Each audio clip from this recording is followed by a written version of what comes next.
এরা আন্দোলনটা কিসের বিরুদ্ধে ছিল? ইসলামের বিরুদ্ধে ছিল না তো, ছিল জামাত ইসলামের।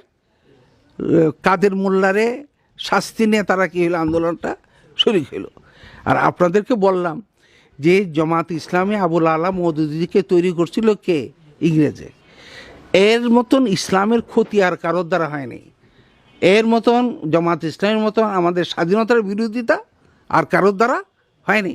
তো স্বাধীনতা বিরোধী শক্তির, আর আমি একজন মুক্তিযোদ্ধা, স্বাধীনতা বিরোধী শক্তিরা একত্রিত হয়েছে, বিরুদ্ধে হয়েছে, এখানে আমি যাবো না তো কে যাবে এখানে? এটা তো আমার যাওয়াটাই জরুরি ছিল।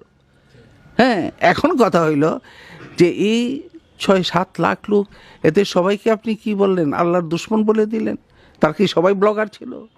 ব্লগারের মধ্যে কিছু সংখ্যক ছিল ব্লগ, এবং এরাও যে ব্লগের মধ্যে রসুল সাল্লাহ আলাইহি ইসলামের বিরুদ্ধে লেখছে, এটা প্রকাশ পাইল রাজীবের হত্যা পরে।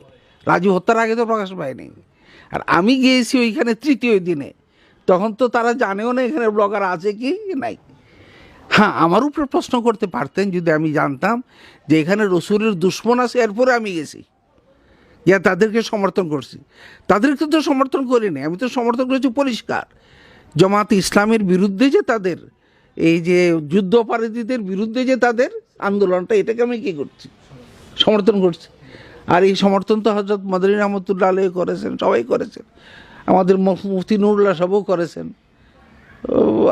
মুফাসসির সাহেবও করেছেন। তাহলে এটা আমার একলা দোষ হইল কী করে? কথা বুঝতে পারলেন? হ্যাঁ, ওইখানে 10 দিন পরে রাজীব হত্যার পরে জানা গেল যে এখানে কি আছে, কিছু ব্লগার আছে। এরপরে যদি আমি যাইতাম তাইলে আপনার প্রশ্নটা, তখন আমার উত্তর আরেকটা হইত।